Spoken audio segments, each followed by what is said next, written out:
We're so glad you're here. Thank you for being with us. I'll just introduce just a little bit. My name's Dion Bates. I'm one of the directors here of Special Ed here at KVEC. Brenda Combs over here, she's the other director. She does the compliance work. So when you look at autism, and as you know, autism rates are going up. All right. So just to warn everybody, they are going up. What I want to warn you about is that even though a parent brings a diagnosis to you that a child has autism, it is still our obligation to test them to make sure that that is a category that they should go in. Sometimes, we're not medical people, so we can't go out and do surgery and all those kinds of things and prescribe medication and all that. So, sometimes when it's on the doctor's end, if they're just a regular general doctor, not a pediatric, doctor, those types of things, they just assume that that's what they have, unless it's really noticeable. Sometimes if you've got on the Asperger's end, they're highly intelligent. So sometimes, we overlook that. But anyway, we have to do the CARs, the GARs, whatever on our end to make sure that we have the evidence of that to complete the eligibility form. All right, so as you noticed up here, it says that the disability is evident before the age of 3. Sometimes we notice that our child doesn't communicate. They can't talk. They do gestures, those types of things. That doesn't mean they're autistic. There's other things we have to look for. So leading to that, it says this significant effect on verbal and nonverbal communication. Minimal social interaction. You'll notice that they don't want to be around other students, that they play by themselves. They do repetition and different types of activities. They'll say things over and over when they are talking. Sometimes they do that echolalia. They resist change in environment. And if you ever have an autistic child, you'll notice that change really upsets them. So if you have a change in a schedule, you need to explain that to them, that we're going to change schedule today. We're going to go here or there. If they're going to have to ride another bus, that's another problem. They're used to their own bus driver, their own aide. So you have to explain things like that to them before that happens. DD, I'm not an advocate for DT. I think that should be out of the eligibility, but it's in the Kentucky eligibility guidelines and those types of things. So, we do that in the state of Kentucky. We are probably the only state that does that. All right, so it starts at age 3. It ends at age 8. By the time that they are 9 years old, they have to be retested to see if they have a disability or if they have developed the skills that are necessary for that age. And if they have, they'll go into the regular classroom with the regular kids.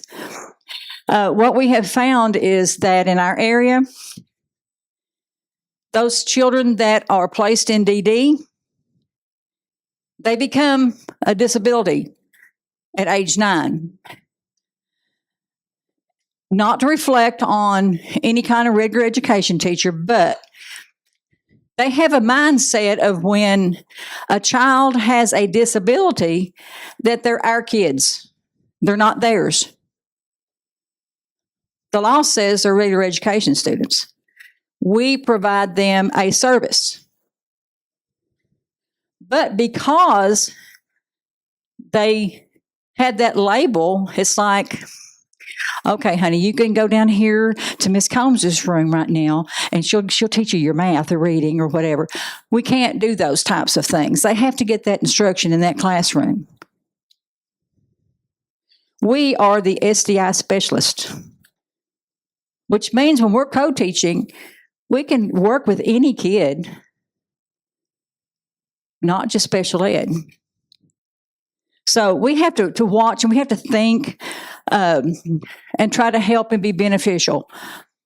Delayed skills, in the cognitive communication, all of these areas, what they're trying to tell us is that they give the child age 9 to develop all the skills that are necessary. And if at age 9 they were tested and they have a disability, then we put them in the disability that they're eligible in.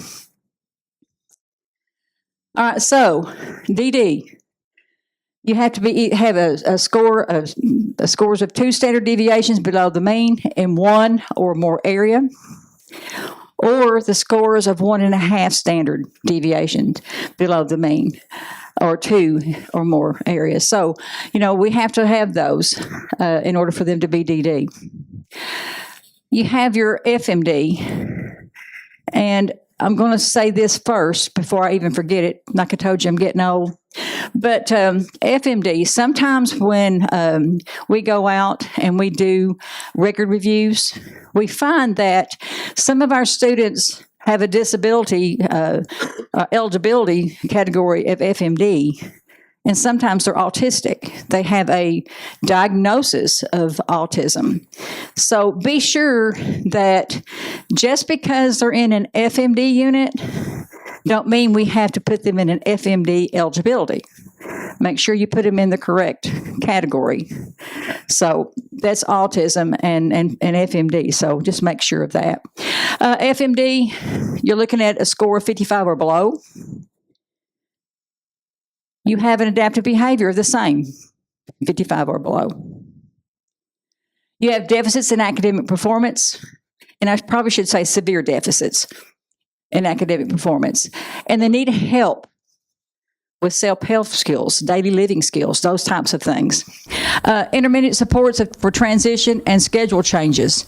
They also have some issues with those things. So you have to communicate with the students, just like I was talking about the autistic child. So we have to do the same thing. So the next category is MMD. Those scores range between 50 and 70 in IQ. Now, when you're looking at your academics, and we're lucky enough to have Mr. May that has worked in diagnostic work for a while before he came here, but 77.5 for a standard score and below would show that they are having some deficits and would be MMD. So we have to look at that. Now, EBD. If you've ever had an EBD student, you would know it. Okay? You would know it. I only had one in my lifetime. This is my 44th year. I only had one true EBD kid. We don't want to put a label on a child unless it's a true disability. Because when those kids graduate and they want to try to go out and get a job and they see that they're EBD, they're like, ugh. So we have to watch what we're doing in that area. Make sure that they are true EBD. And again, do not do multiple with autism and EBD, because some autistic children do have behavior issues, okay? That's just a characteristic of that. So we need to know the characteristics before we go into a lot of things. So eligibility is very, very, very important. So deficits in appropriate behavior, inability to build interpersonal relationships. Again, you have to watch these things. You have to watch when they get in trouble and they get discipline reports, those types of things. We have to make sure that disability is not causing whatever infraction that he did or she did. They have pervasive mood. They're unhappy. They have depression. anxiety. Well, this day and time, every one of us have anxiety. But anyway, they would have that more. You would see that more. And you see those physical symptoms there. You see that they have headaches, they have stomach aches. They pick at their skin. You'll see them biting on their fingernails, and most of the time their fingernails are way underneath the quick. And then they have fears, all kinds of fears, just depending on the child. So EBD is a disability, just like the rest, that we have to watch and make sure that that is the area that student is in. All right, so hearing impaired. We're looking at this, and we're having an average pure tone hearing loss. And better, let me see, we're right down here. Like you have 25 decibels in the better ear, and then 45 decibels in the better ear. So you look at that, and then of course sometimes they have both ears, and sometimes they don't have any hearing at all. So. They go through and have a test. They come back, and she goes through the paperwork and all those testing pieces, and she determines, or whoever your hearing impaired person is in your area, will determine if they're eligible or not. So if you look at the characteristics, and you can tell them by the way they talk, the linguistics, you can tell that. And then, of course, the characteristics, as you see, does not follow or understand simple commands, because, number one, they can't hear it, or they hear bits and pieces of it, or you're not right in front of them to where they can read their lips, because a lot of times they do read lips. So, those are some of the characteristics there. And when you fall down in the communication, you fall down in academics. Okay? Everything goes. So we have to watch that. Deaf blindness. So you have hearing impairment, plus on top of that, you have a visual impairment. You have very severe communication needs. And then developmental needs and educational needs. These kids need extra supports for them to survive and to graduate and to get into a community, to find work. Just because you're deaf-blind don't mean you can't work. You can. Then you have your visual impairment. So that's like me. I cannot see without my glasses. You take my glasses, it's until them what I could read on a piece of paper. It probably wouldn't be right. So the visual acuity is 20/70 or worse in your better eye, and has better than 20/70, but has a medical diagnosis of maybe a progression, an eye disease. So when you have visual problems, you have all kinds of problems. All right? Your memory. So maybe that's what's wrong with my memory. I'm visually impaired. Okay, so sensory, perceptual, your motor skills, attention, reasoning, psychosocial behaviors. And you can probably see that, because for some students and we don't catch all of them, okay? All of them aren't caught, so they're still in our classrooms and they can't see. Or they can see, but just see it, a little bit. So we have to do that, because, number one, in Eastern Kentucky, we have two of the most prominent eye diseases. So we need to check for those things. They need to go to the eye doctor. They need to be checked. Physical functions, abstract thinking, and, of course, information processing. It's hard for them to process. And then, again, speech. So when you're looking at orthopedic impairment, you're actually looking at students that have something wrong with their limbs. We do have students that either have a club foot, or they have cerebral palsy, where one of their limbs, or maybe multiple limbs, are damaged. So when you look at the characteristics, you actually see that we have problems with gross motor, fine motor, your bones and muscles, the disorder. You have trouble maneuvering around your classroom. So you got to think about these children in this classroom and how we have to set up our room for certain kids. difficulty navigating school hallways, communicates to achieve their wants and needs.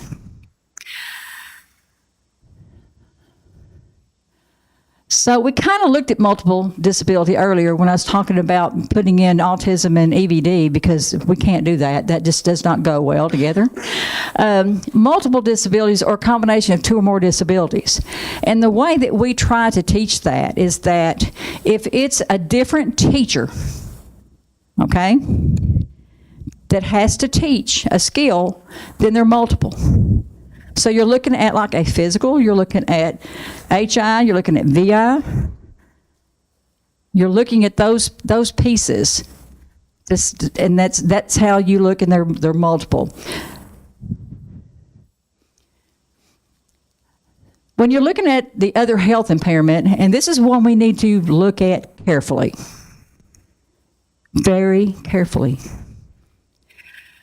If you don't want to be in CCIS on any of these things, and there's 6 of these areas that the state looks at, and we'll be going over those in here in just a few minutes. And then, like I said, Dr. Bates will be having an activity after a while with all of this. But other health impairment, all right? Health. What is the health issue that child is having to be OHI? And is there an adverse effect? Okay, we have so many ADHD kids, but do they have an adverse effect on education? Have we looked at their academics? Are they scoring well? Are they doing well in classes? Well, they're probably not OHI. Sometimes we put them on a 504, which you all are not responsible for, by the way. They have to have a different meeting, and you're not involved in it.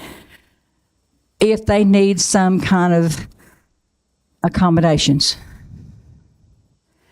And when we look at that type of accommodations, we're not looking at those accommodations that's in their IEP. We're not looking at readers and scribes and all those calculators and those types of things. It's mainly extended time. Or they may have to be in another room for a test or something of that nature. Because if a student needs a calculator, a scribe, or a reader, then they should have goals in the IEP. So we need to watch what we're doing there. We catch some of that. That's the reason why I wanted to go over this with the OHI. Now, this is not an exhaustive list. There's all types of things out there, health issues out there. So, you have to just look at that, read the reports. ARC has to determine it. All right, so the next thing that we want to look at, and you have it, a copy of it, is this right here. The name of that will be Eligibility Record Review. So, in one of our cadres that, one of the things that we actually look at is the record reviews. And we pull out what you all have in front of you, the little paper that shows the eligibility form. We look at those and we try to go by what we see. And then we compare it with what they have. Okay, let's see here. It was put in the presentation.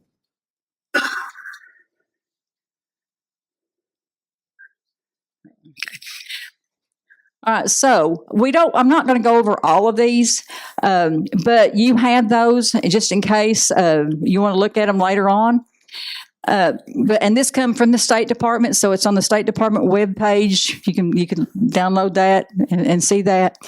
But when you're looking at the six that the state looks at for CCEIS, the first one, I guess, they look at the low, like FMD and MMD, your intelligence. So they look at those. Again, remember, if a student is in FMD classroom and they have, if they have a student with autism, then make sure that we have an autism and not FMD. And then, yeah, go ahead and click into that. This is what we go by when we come out to your districts. When we look at your students that have a disability of MMD.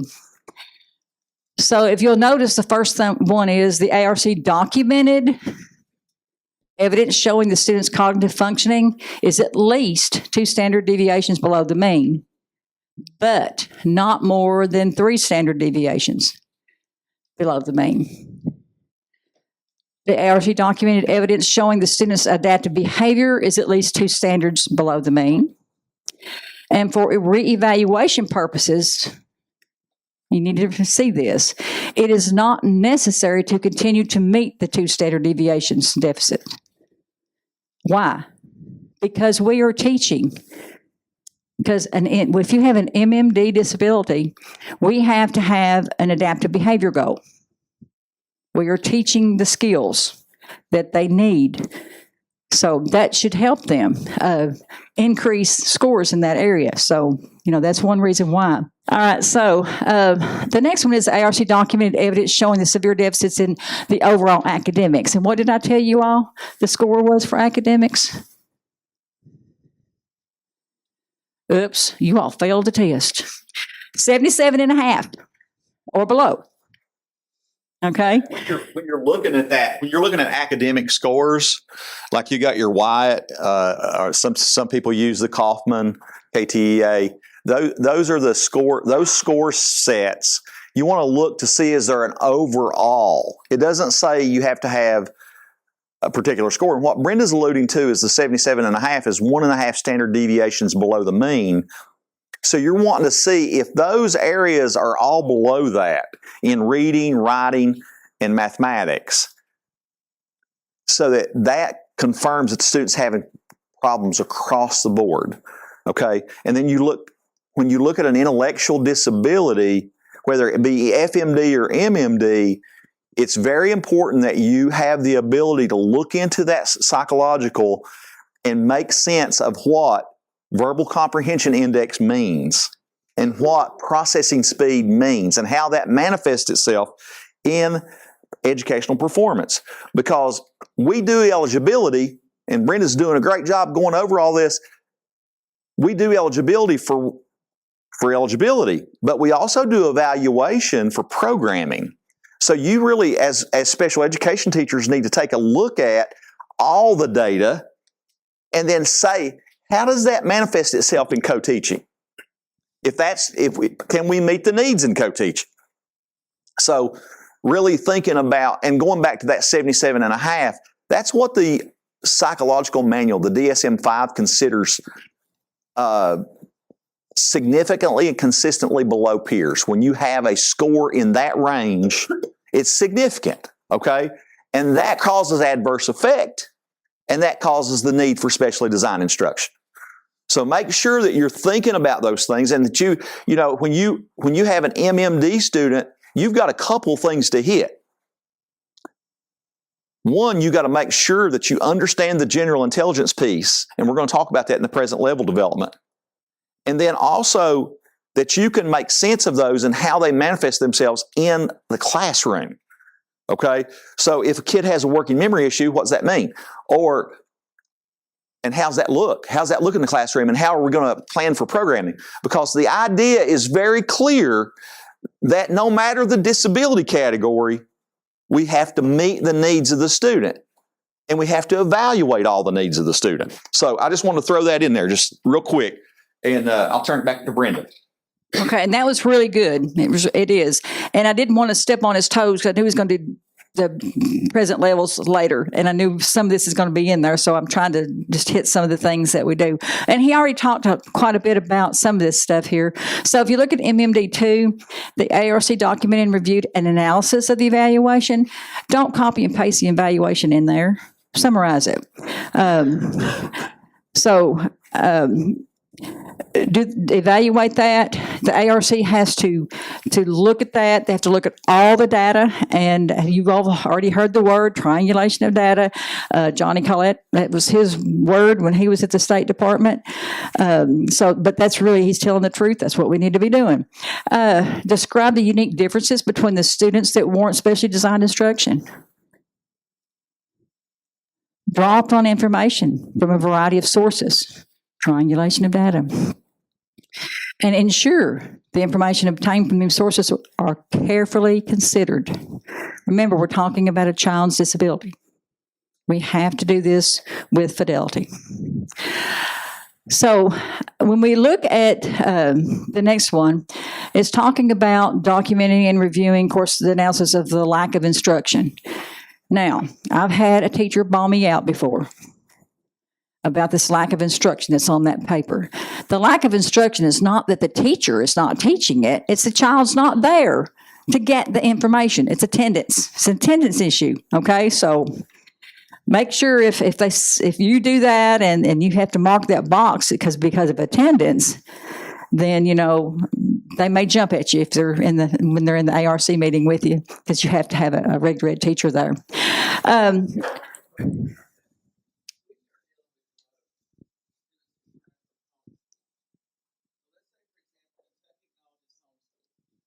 Grade level.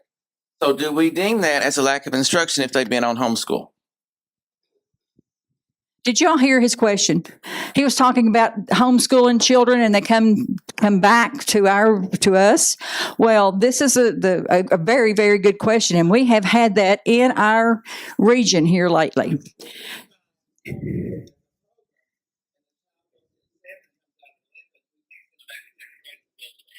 No, we can't do that. No. So we've got them in the RTI. We've got them in tiers. You have them in tiers just because they come in. But we know sometimes that when they're homeschooled, they probably don't get as much instruction as they should. Okay? That's lack of instruction. So we can't do a referral on a child that just come from homeschool. They've got to go through the tiers. Then we have to see if the child is coming to school. We have to keep that in mind too. So, the state has already gave us the little definition of chronic absenteeism, and 2 days a month, even if it's excused or not. So that's on the KDE webpage if you all need that. So it's there. We cannot accept a referral if it's chronic absenteeism. You cannot, because it's lack of math and reading instruction. That applies to this homeschool situation. We don't know how they were taught, because homeschool is like private school, So it's not a public education.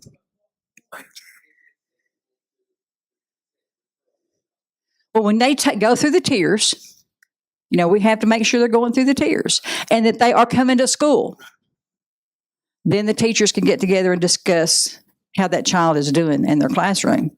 And they have to go by those RTI, the strategies. We have to make sure we have evidence-based strategies, please. Yes. Mm-hmm. Yes. So, another thing we looked at just the other day on the referral, they had accommodations. They didn't have evidence-based strategies.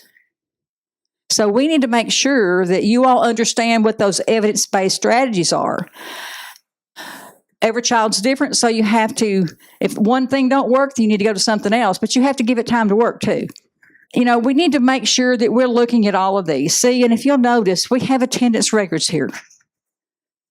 Now, what if a child comes to school, is enrolled in school, and they hardly ever come to school, and they're in special ed? What are we going to do about that? We have to have an ARC meeting. We have to put in an attendance goal. And if you need, and monitor it, just like Nathan said. So if you need help with that, in the Little Red House School book, it has in there SDI and SAS for attendance. So it's there if you need it. Okay, so let's go into SLD. So for specific learning disability, this is a document that is lengthy, and the ARC has to answer several questions. Okay, so the first one up here is you've got the evidence showing that the kid or the student was provided strategies, experiences, those types of things, and instruction appropriate for that student's age. The second one says to us is that we have to have evidence that there is a severe discrepancy. Most of the time, your school psychs will have that for you. But we have run across some that haven't. So we've got to, I don't know, I'm going to send Denny Paul out and teach you all this. No, I'm just kidding. But anyhow, he knows that. And he has caught some things here lately, and I'm kind of bragging on him. I better quit that. I'll quit. I'll stop. So the next thing, I'm going to make him blush. The next thing is, you got two methods. You got A and B. All right. So A is the one that I would prefer anyone to do. That is a discrepancy method. Back in the day, we did that on our own. It was 22 points from the IQ and the standard scores. But now they have a reference table. Okay, so you all have that sheet, and if you all need those, all you have to do is just, I'd just come in and get it off of here, and you already have it electronic. Or they have what they call response to intervention. Now, you better be careful with this. If you do not have evidence of this, then you could get on CCEIS because of SLD.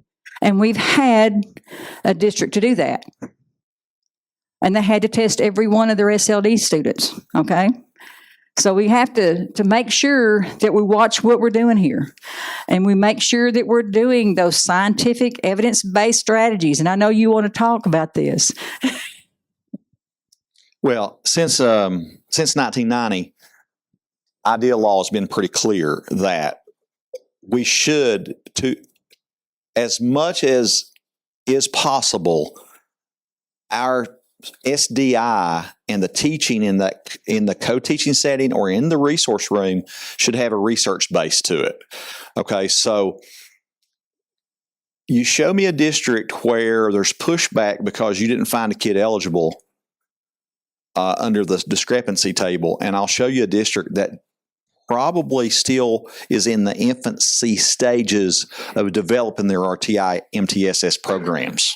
Okay, you hear what I'm saying to you? So Teresa Combs, who we listen to quite a bit on the legal side of things, has suggested that we kind of stay with the discrepancy model if we don't have well-developed RTI programs in our schools.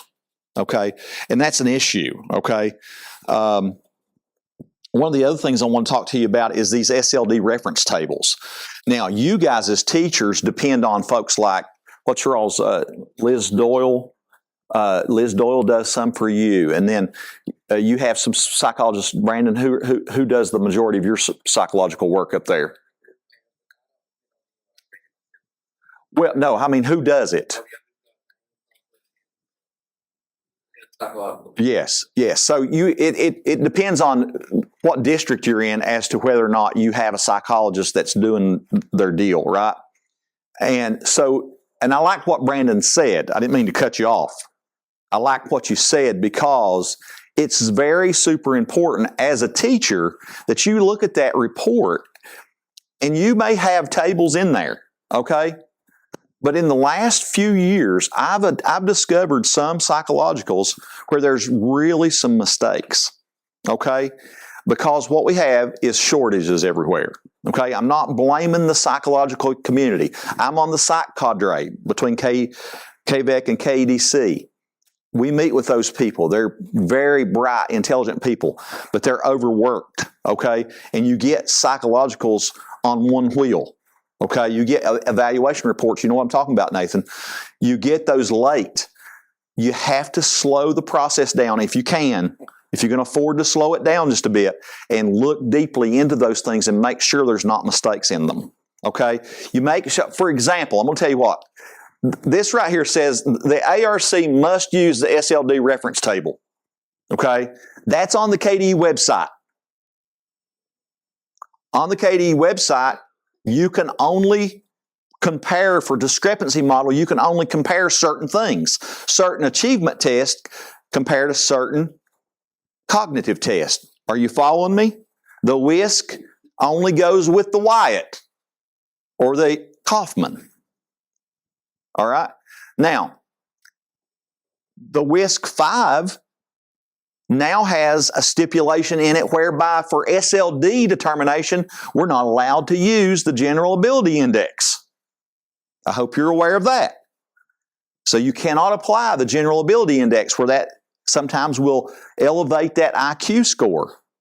So you have to look at those pieces, and what I'm getting ready to tell you is sometimes I've gotten into these psychological reports, and the table, the district was using, let's say they might be using an old edition of the Wyatt, edition 3, okay, which went away in about 18, okay? But some may be still using that because we have resource issues in special education all the time. When you try to cross that Wyatt 3 with the table that is on KDE's website, it gives you incorrect scores. I have found psychologicals that have that in them. Because of the haste, because of the overworked situation, we have problems. So what I'm saying to you as teachers, you need to make sure that you're verifying the information that's in those and that you educate yourselves in things like working memory. Okay, and that you know and you understand that. And if you're having issues with eligibility, let us help you. Okay, let's do something real quick here. Let's have a conversation at our table, and here's the question. What are the 3 prongs of eligibility? What are the 3 prongs of eligibility? In the state of Kentucky, in order to be eligible, there's 3 things that you have to have before that student can receive services in the state of Kentucky. So talk to your neighbor, come up with the 3, what you think it is. Somebody write it on a piece of paper and be ready to share out. Okay? 3 prongs of eligibility.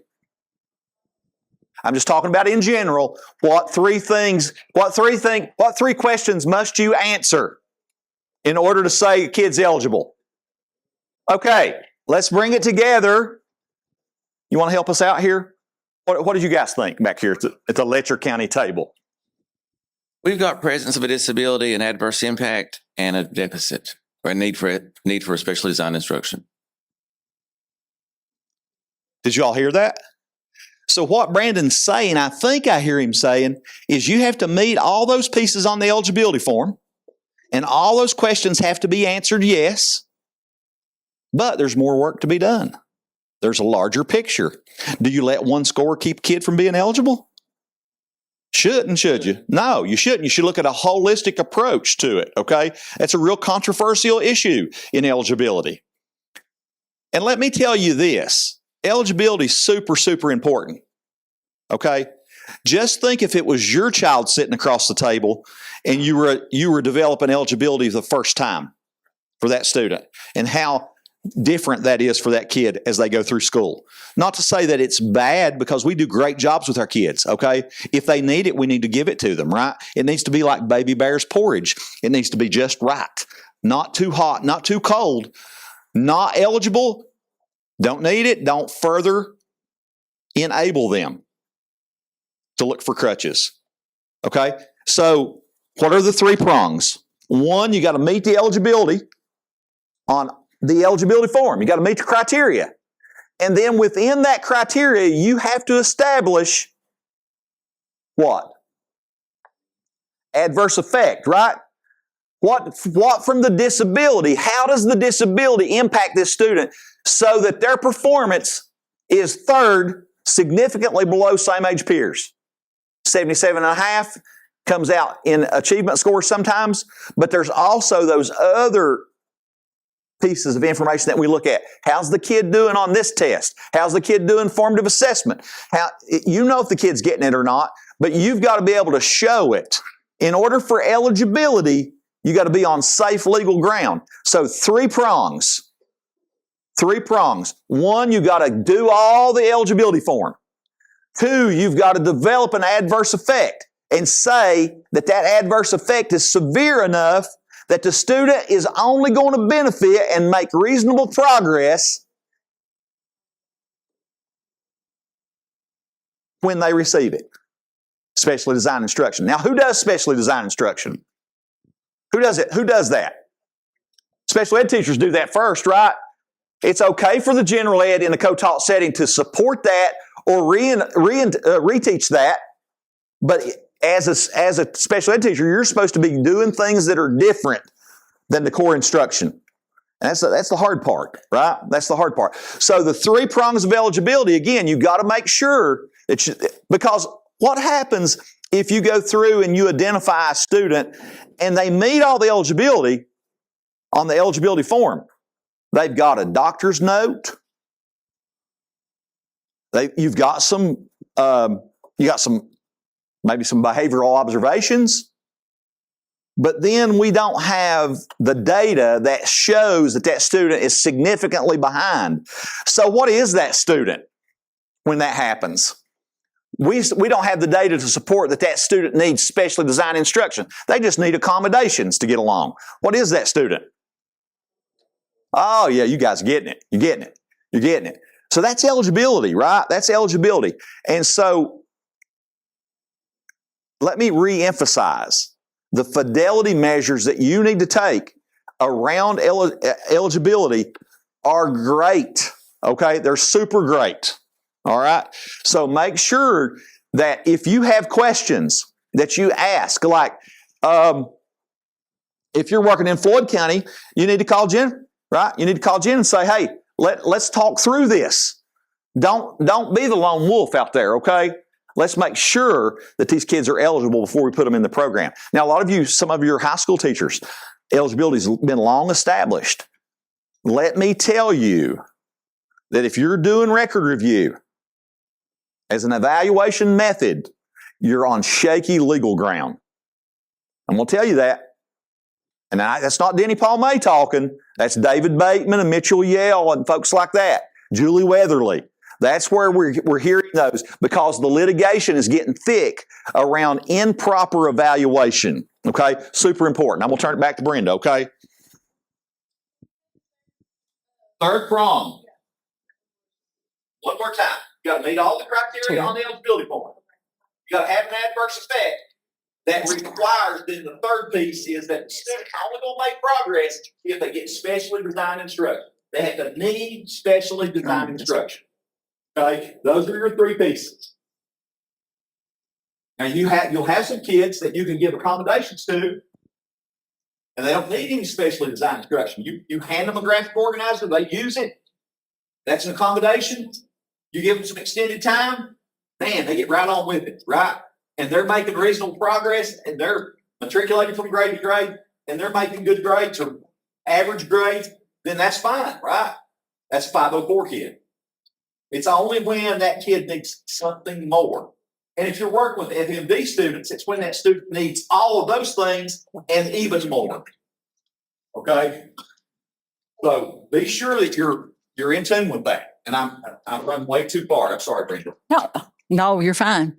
It'll take you not having to say it after a while. Did I hear somebody want to say something back here? I thought I heard somebody speak just a second ago.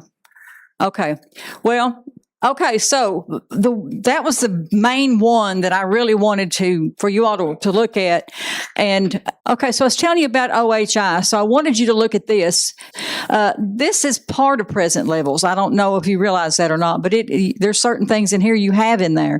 So when we're looking at the present levels for other health impaired, you'll see it's highlighted here in blue. Student has a health impairment caused by a chronic or acute health problems, but not limited to all of these. And that's not an exhaustive list, if I was telling you all earlier. So we need to make sure that these health problems apply to the 3 prongs that Denny Paul was talking about. We have to make sure when we get that OHI eligibility form out that we go through that with fidelity. We just don't go down there and start checking in boxes. Yes, yes, yes, yes, yes. We've got information we have to put in them as well, because it does ask you what the chronic or acute illness is here. So we have to put that in there. Sometimes we see there's nothing there. So we need to know what that is. Again, it's all about health problems. And it's all about, if you look at those standard scores, we have to look at those scores as well. And we have to make sure that it's affecting either the strength, the vitality, or the alertness of the student. And it may be one, or it may be all 3. All kids are different. So we still need to have that, and we need to make sure that we write all this in the conference summary. That's another thing we're finding is we don't have everything written in the conference summary. I know we have a form and we fill it out, but we also have to have everything that we say and do in the meeting in the conference summary. I know that sounds redundant, but we don't want it to have to go back and look in so many different places. It takes a lot of time for that. So we just need to make sure of that. So make sure that we are also, in the ARC meeting, we are reviewing everything that we need to be reviewing. Not just flipping over to the psychological and looking at the discrepancy table. All right, so we need to take it on in our hands, like Denny Paul was talking about, and look at those tables and make sure that you line up the test with the IQ test so you won't get the wrong table. And as he said, he has found some. So we need to make sure that we're doing those correctly. We look and describe the unique differences that the student has and needs for specially designed instruction. We have to draw upon the information from a variety of sources, all right? Many sources for that one student so that we can make sure that we have everything carefully documented in the conference summary too.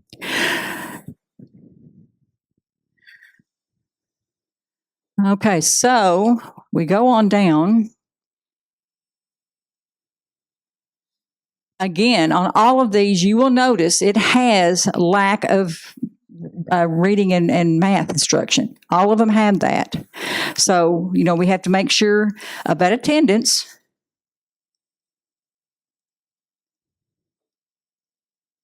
We also need to make sure about the limited English proficiency. We do have some students that come to us that don't speak English, and they're they take the access test, and of course they try to have a couple of years under their belt before they know enough English to get through.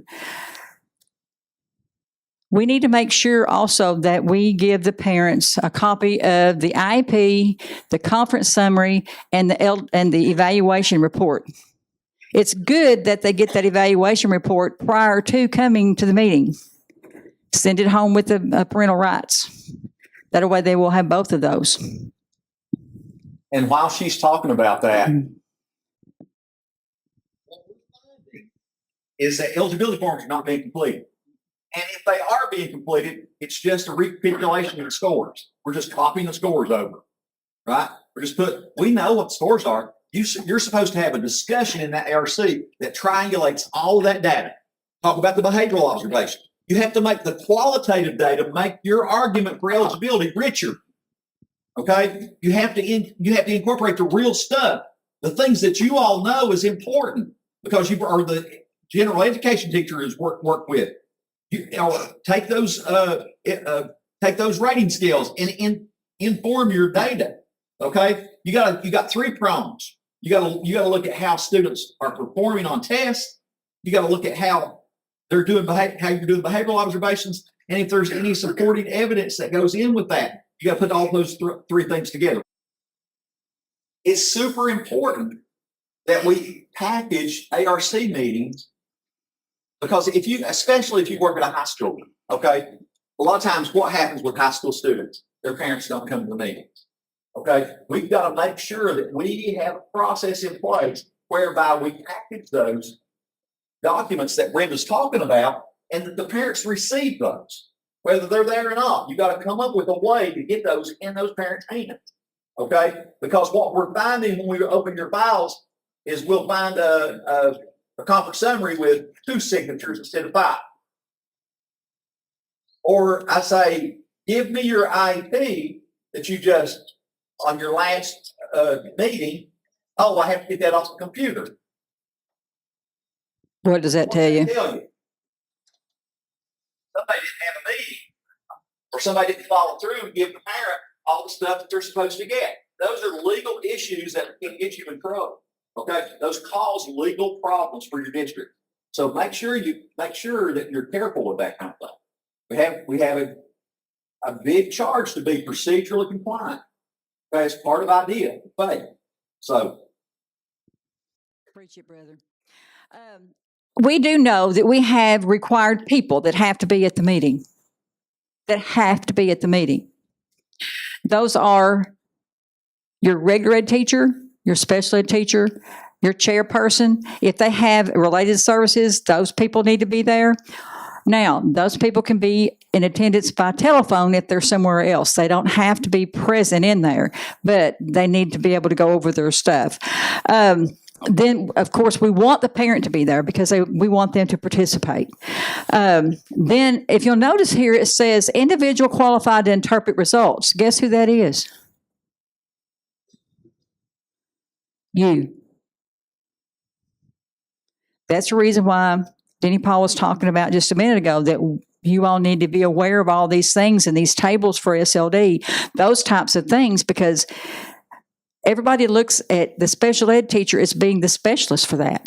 So make sure that you understand that. And if you don't, you can get a hold of us and we will come to you. Again, the student needs to be there at age 14, or if they're going to turn 14 in that IEP, then they'd be there at 13.